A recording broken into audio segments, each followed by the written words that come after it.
Hello there, Outliers. Niiamah Ashong here, and thank you so much for letting us be a part of your journey. Welcome to Outliers Edge Live, where we bring on some incredible people who've chosen to not just live an exceptional life, but to create an exceptional mission and impact with it. Today, I'm incredibly excited to introduce you to two outliers, Cameron Bishop and Wayne Sharp. Uh, I want each of them to give you a chance to introduce themselves to you. So, why don't we start off with you, Cameron? Would you mind letting us know more about you and the game you're currently playing? Absolutely, Deanna. Thanks for having me. Yeah, I'm Cameron Bishop. I'm a managing director for a lower middle market investment bank based out of Denver, Colorado. I've been with the firm for about 5 years. I'm also a partner, and we are a sell side firm that helps business owners sell their companies when it's time to sell. And being on podcasts like yours, Yama, is a passion for me, a literal passion. Over my career, I acquired about 50 companies for private equity firms, spent about $500 million. And I just saw so many business owners make so many mistakes that meant that they left money on the table. And I was the buyer. It wasn't my job to tell them what they were doing wrong. But now that I represent them, it's a true passion for me. And it's actually a mission of our firm to represent these owners, to help them to maximize or optimize exit value when they want to sell their company. And in this day and age, so many businesses are owned by baby boomer generation folks. Uh, their children have no interest in going to work in the company. So they're left with no real option other than to sell the business because it's their primary source of wealth and most often generational wealth. So I try to share some of the things that can help them maximize the exit value and also even to make their company sellable because the statistics show that about 80% of companies that try to sell, sadly, actually never sell. Wow. Yeah, Cameron, I like thank you for following your passion here. Thank you for saying like I always say outliers like so everyone that comes on here like we're getting to know each other in real time in a lot of different ways and they say yes. So Cameron, thanks for following your passion on this. Thanks for being here to help share that more with outliers here today because they either have these businesses right now or they're on their way to it. And I can see that some of the things we're going to talk about today are going to like really illuminate. So I appreciate you being here. You bet. All right, Wayne. Let's go. Let's bring you on here. Let us know more about you and the game you're playing. Sure. Okay, so I work at the intersection of education, health. Um, I focus on simplicity. So I'm the founder of Aura, and Aura is a Maori name for my life, which is where I'm from in New Zealand. So I'm currently sitting in the Bay Area in California. But Aura, we use AI, machine learning, psychometrics to psychometrically match students, veterans, um, inmates, recidivists, workforce, homeless, everyone around the world. We match them to 1 to 3 careers in under 30 seconds using a color palette that then goes on to show them what skills are needed, how to be upskilled, and we can now show them a career path. So we can take them from either eighth grade, ninth grade, up to the career from prison to career from coming for those veterans who are leaving the armed forces and going back into civilian life, etc. Look, one of the biggest myths in America right now is that if you go to college, you have a better quality of life. That myth has been the biggest myth in America for the last 20 years. Today, if you are a plumber or an electrician, you are earning 30% more than a 4 year degree with no debt. So think about that for a minute. Yes, there are some careers out there, some higher careers that will give you a better quality. But today, no, a plumber electrician will make a lot of money. And when people challenge me this, I say, look, call an MBA, call a plumber, see who answers first. It'll be the NBA because there's lots of call the plumber. He doesn't have time for you because he's doing a 14-hour day because he can't right. So anyway, that's what I'm about. I'm about making life simple for people to make them happier and healthier. I love it. I love it.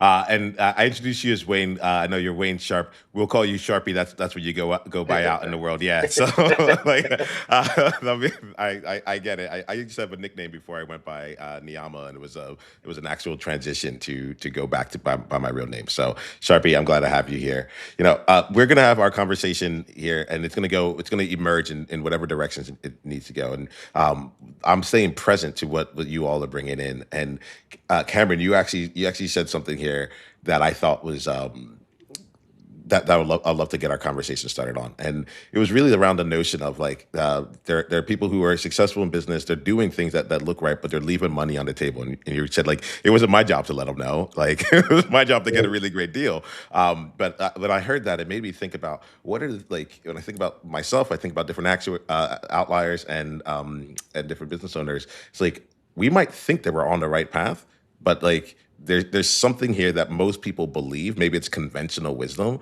but like the truth is actually something different. So I'd like to ask both of you here, and you can put it into your own respective, like in your own respective areas. But like, what's something that most people believe that like if they really knew the truth, they'd be like, oh no, it's almost like the complete opposite. Cameron, want to get us started on that one? Yeah. In our firm, we receive literally hundreds of calls every year from business owners who are considering selling. And as I mentioned, sadly, many of those business owners that I speak with have a company that either is unsellable or it can't be sellable for maybe a year, 2 years, 3 years while they go through a process of fixing problems or challenges in the business. But one of the key things many business owners don't understand is that there are two distinct types of businesses. One is a lifestyle business, and the other is an ongoing sustainable business. And many people in a lifestyle business, which is a business that's primarily, if not exclusively, dependent on them, that's not going to be a sellable business. So, for example, in a previous career before I joined Raincatcher, I was a partner in a boutique consulting for 5 years, doing exit and transition planning for business owners. I made a great living, but when I left that business, there was nothing for me to sell because I was completely the business. When I hear this element here of like being completely the business, I get that. I feel like I'm in that and I'm in that spot right now. So I'm gonna ask some follow up on that in a bit, Cameron. I want to come to you, Wayne, first though, and see like, well, let me make sure I'm following all the way through with this one first, Cameron. So the what would you say is the thing that they actually believe there, like that their business is actually sellable? Is that what you're saying, or what would you say is like Yeah, I mean, a lot of these individuals, they make tons of money. Mhm. I mean, six figures, occasionally even in seven figures. And they think because they've made that kind of money that they have a business that's actually sellable. But if the litmus test is if they got hit by the proverbial bus, would the revenue continue? And the answer is always no in those cases. So if you think about maybe a really talented individual lawyer or a writer, or I've seen it with a public relations professional that had a specialized niche in a marketplace. They made a great living, as did I as a consultant. But it was all totally dependent on their knowledge, their skills, and their oftentimes client connections or specialized area of focus. Whereas an ongoing sustainable business will continue to operate and function profitably without that owner in place. And those are two of the key criteria we first look at. I love it. I love it here. So outliers, as we're building, we'll start like play that out for yourself right now. Are you building something that's actually sustainable and sellable, or are you building something in a lifestyle format? And what's really cool is that like it might. What gets me is how it could look. They can both look like they're working really well, but at the same time, it's like one of them actually is an asset and the other one is not. So, Sharpie, I'm curious for you here in your world here. What's something that isn't like an unconventional thought that you have where people believe something and you're like, well, actually, the opposite actually ends up being true.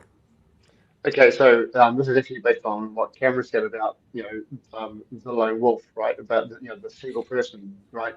So a lot of people believe that startups that you have an idea one week, you get funded the next week, you sell it the next week, and you go and buy an island. Ain't the case, right? Startups that receive a lot of money early on, research has shown that they fail, massively fail. Startups that take a while to get to the ground, 5, 10, 15 years, are the ones that will go on to become what we used to call here in the Bay Area unicorns. We don't do that anymore because that's just stupid. But to have the big companies like and I think that what Kim was saying about people who are earning 6 figures or even 7 figures, that's well and okay, but why not go for 8 figures? Why not go for 10 figures? Right? This is something we've got to start doing in America is letting people know that you can do more. A 6 figure income is it's okay. It's great. It's just a nice lifestyle. But the more that you build, the more you earn, the more you can do with to help other people, other communities, and so on and so, right? For example, Takora. Um, we are we're gunning for the $1 trillion thing, right? That's our aim. But along the way, if we get money from we make profit from education, we're putting a portion of that money back into education. We're going to be helping student lunches, teacher supplies. If we get money from when we get money from the DoD, DOL on for the veterans, we're going to put money back into Wounded Warriors and to I think it's BAT, I think it is, those guys to help veterans. So we're actually, not just going to be going out to make a whole lot of money. We're actually doing something that is going to be conscious about who we're helping and then giving back to the community. So, So I'm gonna play out. I'm gonna play with both of y'all a little bit as this goes on. And outliers, as we're having this conversation, know that like we're doing this live here for a reason. So if you're able to watch it live, like send us your comments, send in any questions you have. We'll bring it in and incorporate it throughout the conversation. So thanks for that. There's when I'm hearing from both of you here, let me say this. So, Sharpie, you just brought up this element of like, why not go for 8 figures? And what got me there was this idea of like the size of the vision here. And I'll be curious if this actually plays out here. I'm thinking, Cameron, about someone who's like, oh, I want to create something that works for me, and it's provides a great livelihood. I found a niche. I know that the business works, but then the vision was not maybe to sell it in the end or something like that. So I'm curious for you all, how like how this is the real question for me. It's not just about like having the vision. That part actually I think is pretty straightforward. People would love to get things done. My question is like, how do y'all refine or like know like whether or not you're actually on the right track when it comes to the visions that you're setting or the visions that you're working with your clients? Does that make sense there? What I'm asking there? All right, cool. So I'll leave it up. Is anyone feeling called to respond to that one? I'll take it. oh, not, Go ahead, okay, Sharpie. You take it. okay, all right. So, um, the the thing is that why we know we're on the right track is that right now we have a growing skills gap here in the US. I mean, it's severe right now. We've got employers up and down the 101 here, the 101 freeway, that like you were talking, some big companies that just cannot hire skilled staff. We know that, like for veterans, we know that not only are there 72 veterans a day that are taking their own lives because they don't know what to do outside being a civilian, and that the PTSD of other veterans is growing once they come out. We know that 97% of students leaving high school have no idea of who what they want to be. So yeah, we know that we're on the right track. But we've been really held up by bureaucracy and by politics. But we do know that we're on the right track. We're about to pop, and for the thing is, how you know that you're on the right track is that if there is a problem that hasn't been solved yet, and if you believe that you have solved that, no matter how hard it is, go and try and solve it. Nice. Cameron, anything coming for you on this one? Yeah, a couple thoughts on the entrepreneurial track here. I used to teach a course at a local university sponsored by the Small Business Administration. And it was mostly for smaller, early stage company, not all tech based, but any kinds of companies. And one of the first classes, part of the subject matter was begin with the end in mind. Yep. So everybody has a plan, and everyone will exit a company one way or another. So, what is the ultimate goal of the business? And then I'm still a believer in a disciplined business plan and financial forecasting and budgeting process. Those are going to be key litmus tests in whether or not the business is achieving its goals. I have a good friend who worked in a business incubator for a major corporation based here in Kansas City. And he started a business which was pretty unique, and it took off and exploded and was growing at a pretty rapid pace, so much so that it got the bigwigs in the major corporation excited, and they wanted to really increase the funding in his business. And he stopped and he backed off and he said, wait, we're not there yet. I know that 50% of my strategy and business plan is right and 50% is wrong. But I haven't been at this long enough to know which half is which. And until we've got a better fix on that, I wouldn't want to take additional capital funding as part of the incubator until I've got a real handle on where we're headed.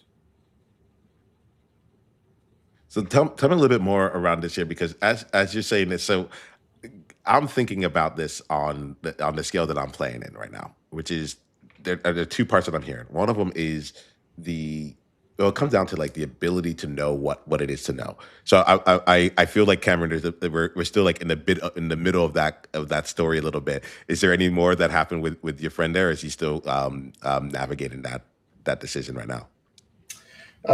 Actually, I haven't been in touch with him for some time, so I really can't add to that story. But that was a pretty fundamental early stage realization that he came to, which was actually very accurate. Yeah. So this is something that I'm looking at. So there's this element of I have a dichotomy within me, which is I love volume. I'll just do a whole lot of things, of the same thing to try and understand, like, how does it work? How does it how does it actually come together? But one of the things that I think is I'm finding to be a challenge is getting back to this part, like knowing that things are working. However, it's only working at a certain clip. Right. And so I'm really curious for you all, like, how are you identifying either like, and this might be either through the systems you've set up or through the processes you have, but how do you identify or get, let me rephrase that. How do you get the feedback loops so that you can tell like what is actually working and what isn't? Well, there's a couple of different feedback loops. One, of course, is related to whatever market the business is serving, the customer base, if they're getting the traction they need, if they're identifying and solving the problems that they set out to solve for those customers of the business. But whether it's an early stage company or a late stage company that we're selling, one of the most profound and fundamental problems we see in businesses is that the owners exclusively focus on the idea and not on many critical parts of the business infrastructure, whether it's talent, systems, processes, but most specifically financial reporting. It's stunning to me how many business owners we talk to today that when we're going through a questioning process, when we first speak with them, that they can't answer the question, what's my revenue? But even if they have a good idea of that, many have no idea what their profitability is. And they have even a less of an idea about cash flow management. And in early stage companies, that's the make it or break it. Folks don't know that you can actually be technically profitable, but still go out of business if you don't have the cash, the ongoing cash to fund the ongoing operations. Like there is, I'm smiling internally around this because I accidentally had like a little slip earlier. I talked about actuaries, and the reason I say that is like my former career was being a retirement actuarial consultant. So like when it comes to the numbers and the forecasting, Cameron, you're talking my language here, where it's like all right, and so I'm smiling inside because I'm like, oh yeah, no, this makes sense to be able uh, to actually see and understand the business from that perspective, and both from business and impact. I feel like both of those things have a chance to be accounted for. Sharpie, I'm curious about like how this plays out in your world, or at least, or because I know you're up to some big things right now as well. So would you mind letting us know how this applies to you? So it applies to us in the sense that Cameron's absolutely right.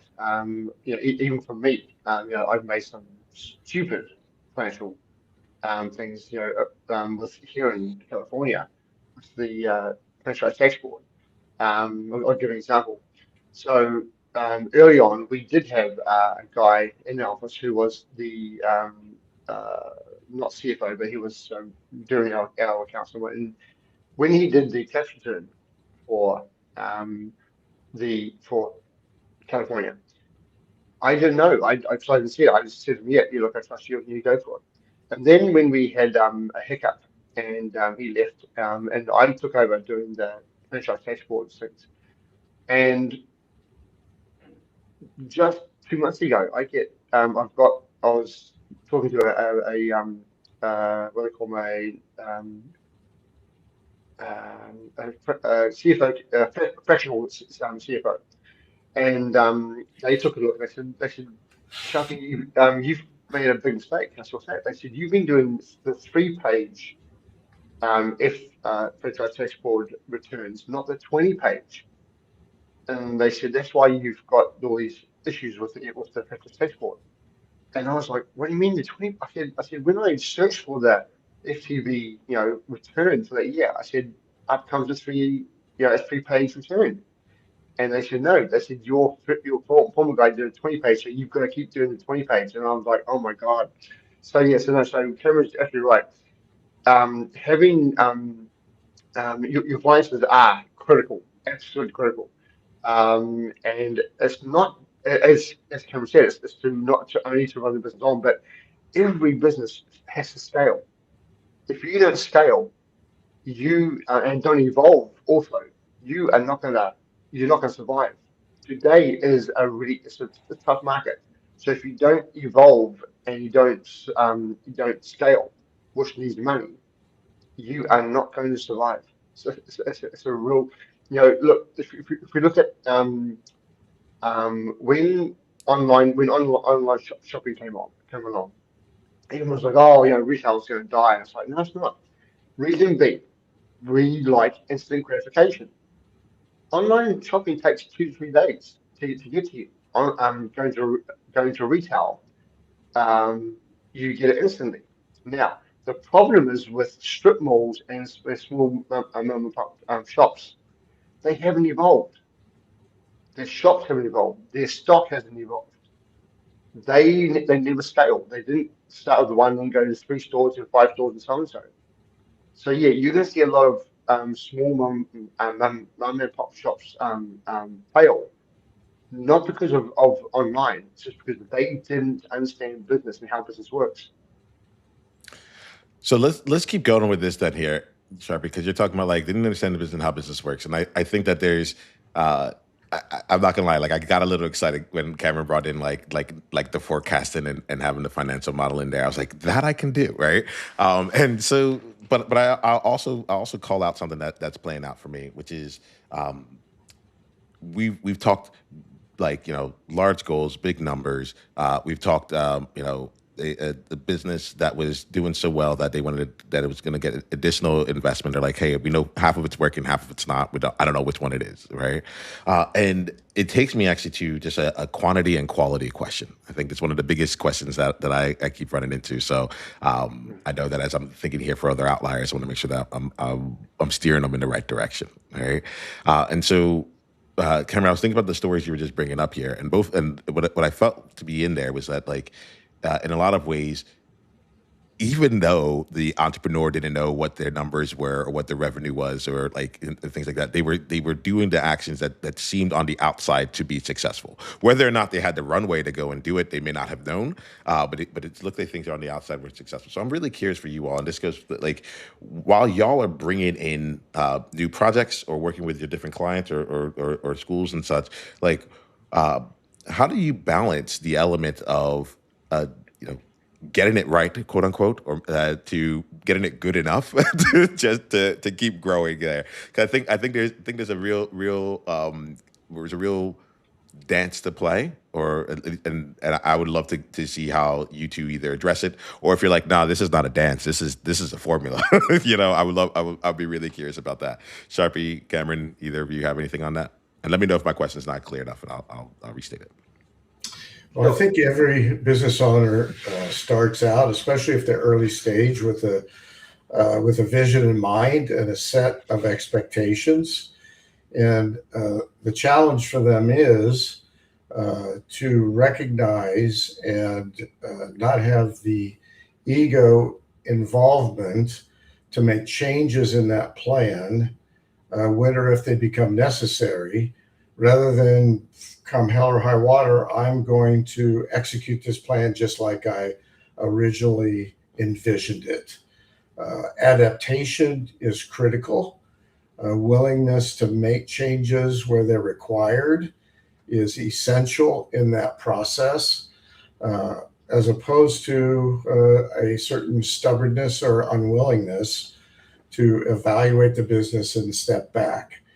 And again, part of that strategic decision making process is understanding the financial performance of the business.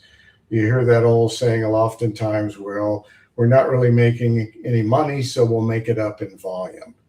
But if they have sound financials that are distinctly set up so that they can see where their revenue is coming from, especially if it's in multiple product lines or levels of services, and what the cost structure is for each of those services they are providing, they can determine whether or not they're going to make any money. They can make better decisions on where to invest or emphasize their focus in the business. And sometimes it means jettisoning some parts of the business that they may have originally considered to be sacrosanct. But in fact, what they've learned is that some other part of the business has evolved to become far more profitable and successful and have a lot more potential.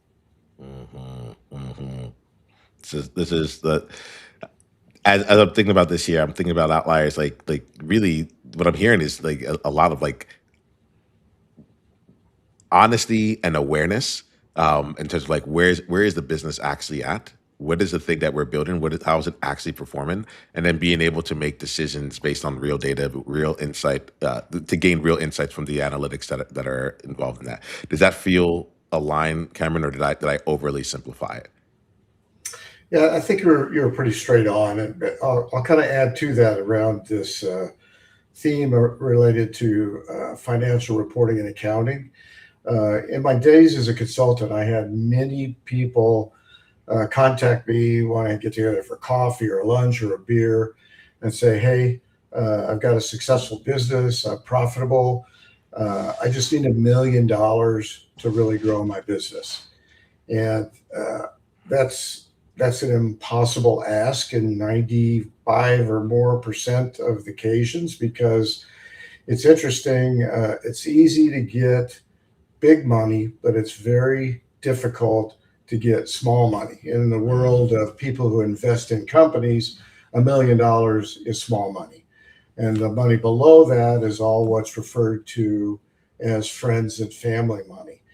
But as I talked about earlier, a company can be profitable, but still not be able to grow or sustain itself. A very quick, sad example: a gentleman I know launched a bakery, and he made fantastic baked goods.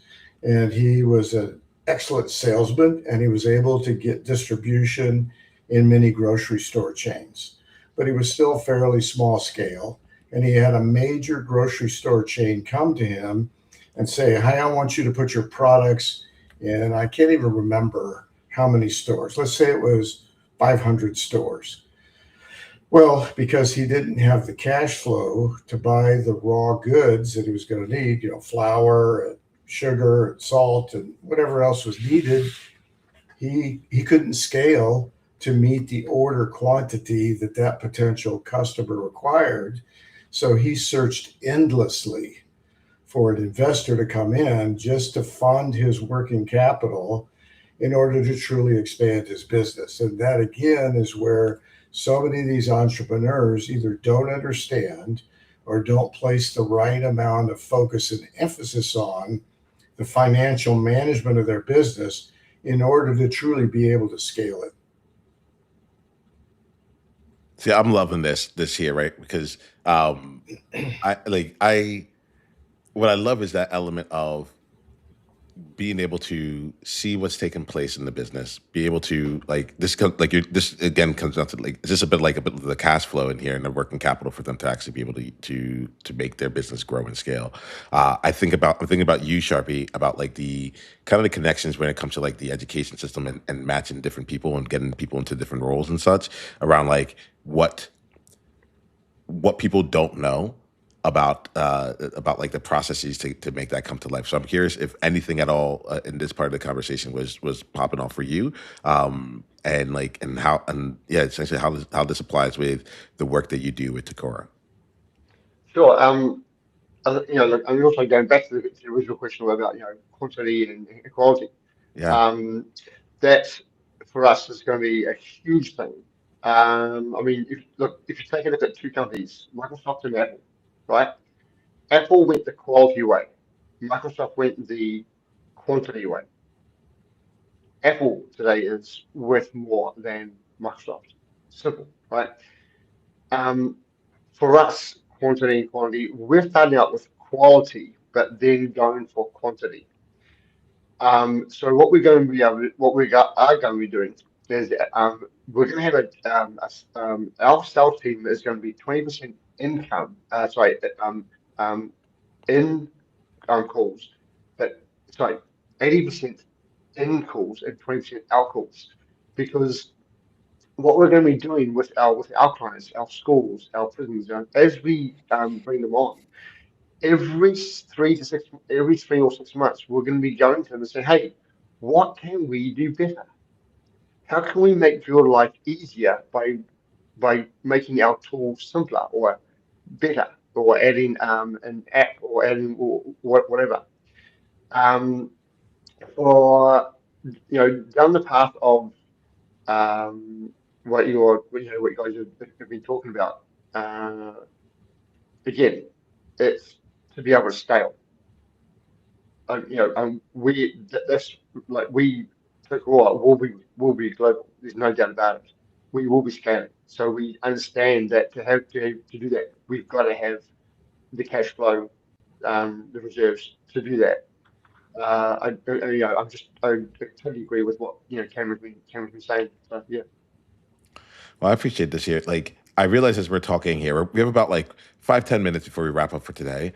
I realize that the conversation we've been having right now, I'm grateful because it feels nice to be able to look through the lens of the systems that I'm building, the systems that I'm seeing out in the world, and recognize like, okay, there's some external realities that also get like supported with the proper modeling, data, and actually knowing like how things are going underneath it. And Cameron, as you're talking, and same with you, Sharpie, I'm thinking about this from the standpoint of like how do we build systems that continue to produce the results that we want, without making sure that we're looking at the underlying ecosystem underneath it that's supporting it to make sure that that is actually healthy. And if that's not healthy, then you can get results, but it isn't going to be something that sustains. Right now we've been focusing on like the external part, and I like there's something in there. I'm really tickled by how much I've like enjoyed talking about like modeling and forecasting. Like this is not like I'm like, oh yeah, you're having some fun here with this. But I also want to go on to the internal side of things, right? I want to go into the mindsets of leaders, the identities of different people as they come in. Like for example, we've been talking a lot about modeling. Like that's my world. Like I see myself as someone who is comfortable with the numbers, and so as this comes in here, I lean into it, and I go on.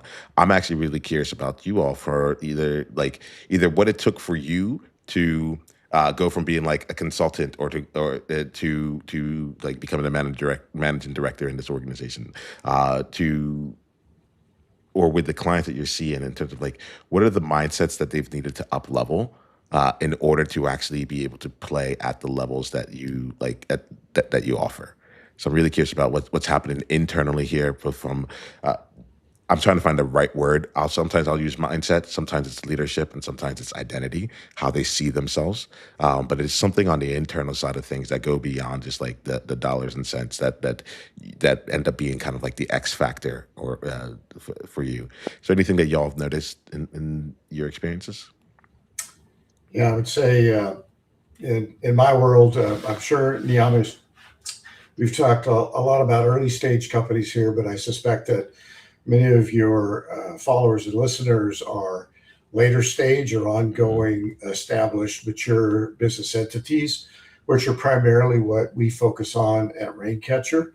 And the number one challenge I see in these companies is that, and it's a very human thing, is that they spend 95% of their time working in their business and only about 5% of their time working on their business. And again, as I mentioned, every business owner should have an exit plan or an exit strategy because one way or another, they are going to leave their company. They can either leave it of their own initiative or otherwise. And as part of that focus on working on their business, they need to assess the level of what's referred to as owner dependency in the company. So if these business owners, and this applies to the vast majority of privately owned companies, if the business owner is the key holder of critical knowledge in the company that makes the business successful, then they have to consider transferring that knowledge to others in their company. Secondly, if they're the key customer relationship person, that's also going to be a significant factor in creating value in their company. Again, we talked about the other aspect of owner dependency is whether the company could run if they're not there. So we always ask them, do you take a vacation? Many proudly say no. And that's usually a red flag if they someday want to sell the company. I love there's something in that like saying no that feels like it would be such a great move, but at the same time you're like counterintuitively it actually is working against you for for what you say your stated goals are. Sharpie, how about you? What are some of the things that happen on the internal play that you find to be really important with the work that you do and with the leaders that you support? And then we'll wrap for today. Yeah, sure. Back to what Ken was saying. Uh, Working in your business, working on your business should be 80/20. That is 20% working in your business and 80% working on your business, right? Working on your business means where are we going in the next 6, 12, 18, 24 months? Things like do we need to pivot? Do we need to diverse? Do we need to, I mean, all these questions that you can have. So, you know, I find for myself as you're talking, Sharpie, I find myself really curious about like, all right, like how's that playing out for you right now in the work that you're doing? Yeah, well, I mean, we've had the same kind of concept. We have pivoted with regards to markets, but for me, the the look, I have dyslexia. I'm a proud dyslexic. And for dyslexics, one of the myths is that it's a learning disability. No, it's not. Dyslexics have the gift. If you look at all the people in the world who have actually made an impact, Steve Jobs, Walt Disney, Richard Branson, all dyslexics. Why? Because we have the vision. Dyslexia gives us the vision, and that's the X factor for Toka Ora. Yes, I'm going to be working in the business, but my biggest thing is I'm working on the business to take us global, to take us into other markets, etc. So that's why it's different. I appreciate you all. Like, I think this is like we're coming up on time here, and I wanted to say thank you both for having this conversation here. Like, you stretched my thinking, and in that regard, I'm really grateful. What I like to do here is I like to end off every one of our conversations with an opportunity for outliers to go deeper down the journey for you, down the journey with you. So, Sharpie, we'll start off with you. But if there's any outlier that wants to come down the journey with you, what's the best way for them to go ahead and do that? Oh, look, they can connect with me on LinkedIn. I'm happy to do that as long as it's relevant. I don't link with anyone that's not relevant. Um, or my email, I will give you it as long as you don't sell it, because right now I'm sick and tired of spam. But it's ws at tokoora, tokuora.com. And you can reach out there. Awesome. Awesome. Awesome. And Cameron, how about you? Like, for any like established business owners and organizations, what's the best way for them to continue down the path with you? Yeah, great. Thank you, Niiamah. Yeah, you can reach me easily at cameron.bishop@raincatcher.com. That's my work email. Our corporate website is www.raincatcher.com. And like Sharpie, you can also easily reach me on LinkedIn. Nice, nice. Well, I like to end each conversation with this one last thing, which is that the point of having conversation in my mind is to shift our thinking, right, and in some way, shape, or form. And so I'll end off here with if we can each just share one thing, one insight that we're taking away from this conversation as a result of being here. If the answer is like I didn't get an insight, that's totally fine. But I do like to wrap up everything in that way. So on my end here, I'll just start off here and just say like I I Cameron, there are things that you said today that both like reinforced elements of mine, of thinking of mine, and what the insight I got is that I don't need to doubt some of the things that I'm doing. I actually just need to like monitor, forecast, and grow it to the point where we're spending more time taking care of some of the we get to the point where owner dependency becomes a real problem, and so I'm grateful for you on that. And then Sharpie, you had me thinking about things from this, just asking myself like, all right, in what places am I not looking big enough here, and where can I continue to grow? You don't need to speak to each person, but today this is what came up for me. Sharpie, is any insight that you have that you want to leave this conversation with? No, I mean, look, you're talking with Cameron, hearing what Cameron's talking about, I'm pretty sure I'm on the right track, and right now I've got most of everything covered.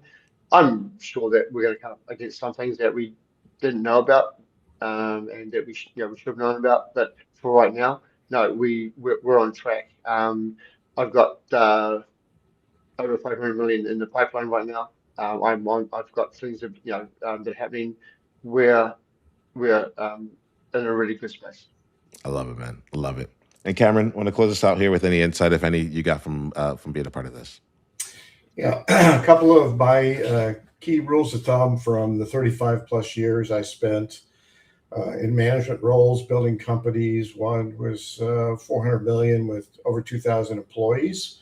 I was always a big believer in the theory of know what you know how to do well and do it.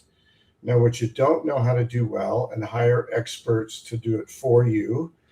And I've always been a believer in hiring certainly key managers and senior team members who were smarter than me. Because at the end of the day, it wasn't about whether I got it right. It was about whether we made the right decision for the company. I love it. This has been a game changing conversation. I really appreciate you all. Outliers, like continue to play here. Let us know any comments that you have. We would love to extend the conversation on and dive deeper into both Sharpie and Cameron's world. Until the next time we all talk, go ahead and be you on purpose. Journey on.